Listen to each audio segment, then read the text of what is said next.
Նրանք տուժել են ականից, զենքից, լուսանկարիչ Գերման Ավագյանը դեռ 99 թվականից շրջել է Արցախում եւ սահմանամերձ գյուղերով, լուսանկարել զենքից վիրավորված մոտ 50 երեխայի։ Ապրիլյան պատերազմից հետո էլ այդ խնդիրը ակտուալ է։ Էլի կրակել են, էլի բան չի պայթել։ Արտակը Բեգլարյանը սովորել է Հայաստանում, սովորել է Հունաստանում, սովորել է Անգլիայում, սովորել է Թավթ համալսարանում եւ հիմա ինքը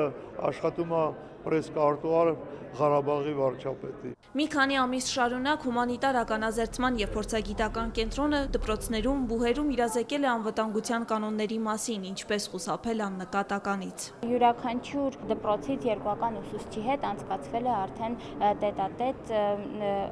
ականային վտանգի իրազեկման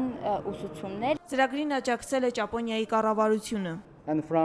1998-ից սկսած Ճապոնիայի կառավարությունը տրամադրել է ավելի քան 670 միլիոն դոլար աշխարհում մարդկանց կյանքը փրկելու ականների վտանգից։ Դասընթացն անցկացվել է նաև Խորվաթիայում։ Կարմիր խաչ ընկերությունում սահմանամերձ բնակավայրերի երեխաներին սովորեցրել են զգուշանալ չպայթած զինամթերքի վտանգներից։ Սահմանին մոտ ապրող երեխաները այս ծրագրով կրկին կմեկնեն Խորվաթիա։ Արեֆատ Ստեփանյան, Հակոբ Սարգսյան, օրակարգ։